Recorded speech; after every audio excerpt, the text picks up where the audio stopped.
आप लोगों के घर में भी महाभारत की स्थितियां तब उत्पन्न होती हैं जब आप लोग भी अपनी पत्नी का अपमान करते हो। तो पत्नी रूठ के चली जाती है, मैं मायके चली जाऊंगी, तुम देखते रहियो।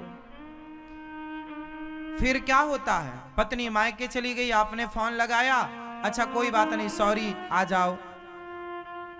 फिर वो अपनी माँ से कहती है, माँ उनका फोन आया था, सॉरी कह रहे हैं। माँ बोलती है, नहीं बेटी जाने की जरूरत नहीं है, अब तो दामाद जी नाक रगड़ते आएंगे तब भेजूंगी तुझे।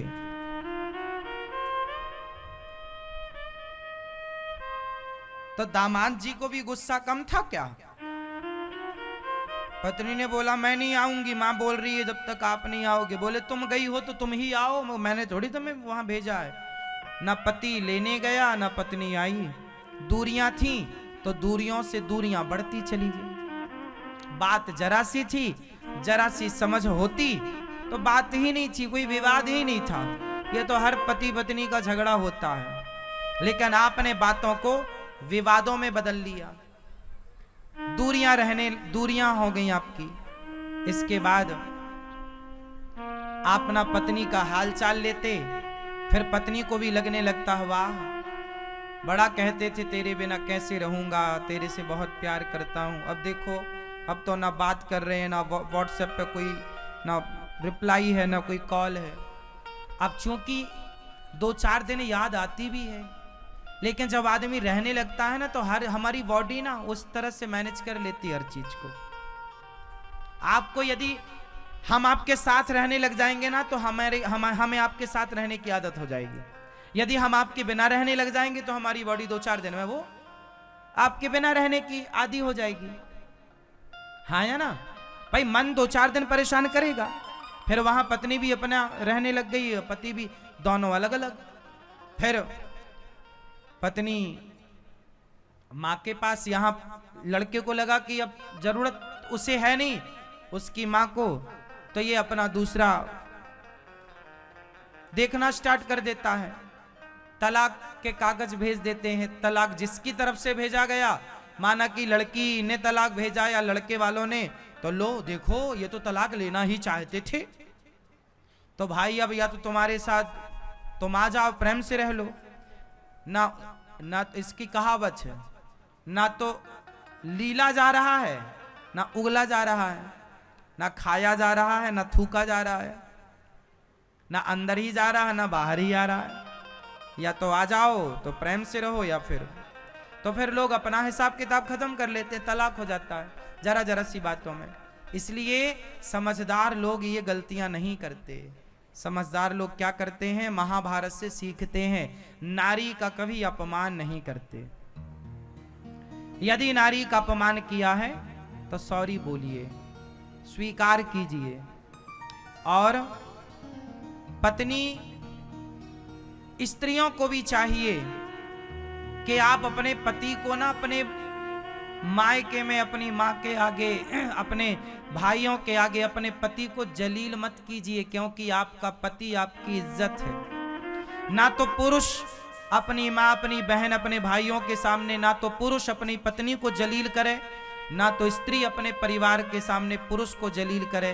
क्योंकि रिश्ते बन भी जाए ना साहब, तो जो अपमान होता है, याद रखिएगा, किसी का सम्मान ना कीजिएगा।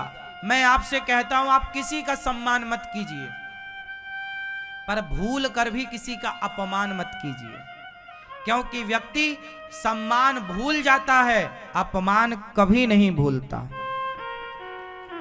चाहे वो ससुराल पक्ष, चाहे वो लड़के के माँ बाप के पक्ष से किया गया अपमान हो, या पत्नी के माँ बाप के पक्ष से किया गया अपमान हो, अपमान कभी नहीं भूलता व्यक्ति, आखिरी दम तक। लाख कोशिश कर ले, चाह करके भी नहीं। वो भले उसे इग्नोर कर दे, भले उस पर वो बात ना करे, कभी ना करे, वो ही अच्छा है, बात नहीं करनी चाहिए इन बातों पर। लेकिन हम आपके लिए सदा के लिए एक बात समझा रहे हैं कि कभी किसी का सम्मान मत कीजिए। कोई बात नहीं, कोई फर्क नहीं पड़ता कि आप किसी का सम्मान नहीं करते, करिए तो सम्मान कीजिए, और सम्मान करना भी ना आए तो मत कीजिए, पर भूल कर किसी का अपमान ना कीजिए। मैं आपका कितना भी सम्मान कर लूं, लेकिन यदि मेरे से धोखे से ना चाह करके भी आपका अपमान हो गया, तो आप मेरे 100 सम्मान को एक पल में भूल जाएंगे, पर एक अपमान को सदा के लिए याद कर लेंगे। यही नियम है विधाता का, ये प्रकृति है। इस सिद्धांत को समझो, इसे नकार नहीं सकता कोई। इसलिए हर पत्नी का धर्म है कि वो अपने पति के सम्मान की रक्षा करे, और हर पुरुष का धर्म है कि वो अपने पत्नी के सम्मान की रक्षा करे।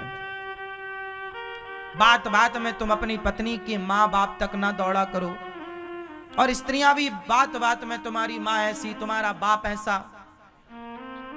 स्त्रियों को यदि उनके माँ बाप के बारे में बोला जाए तो उन्हें बुरा लगता है, तो पुरुषों को भी बुरा लगता है। तुम्हारी इन बातों से ही तो रिश्ते बिगड़ते हैं। इसलिए शब्दों को संभाल कर बोलना चाहिए, क्योंकि शब्दों में बड़ी जान होती है। आप में से कितने लोग मानते हैं कि शब्दों में जान होती है? अरे शब्द ही जान डालते हैं। राम जी में प्राण प्रतिष्ठा शब्दों ने ही तो की थी। शब्दों में बड़ी जान होती है।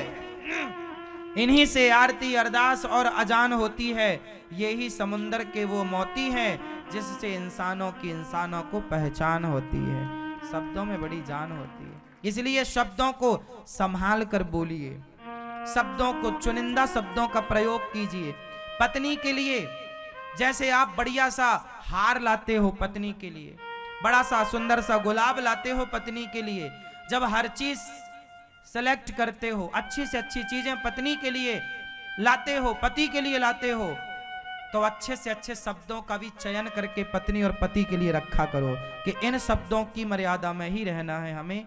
गुस्से में भी उन शब्दों का, क्योंकि गुस्सा 2 मिनट का आएगा और आपने गुस्से में कुछ कहा तो सामने वाले को याद हो जाएगा कि आपने ये बोला था।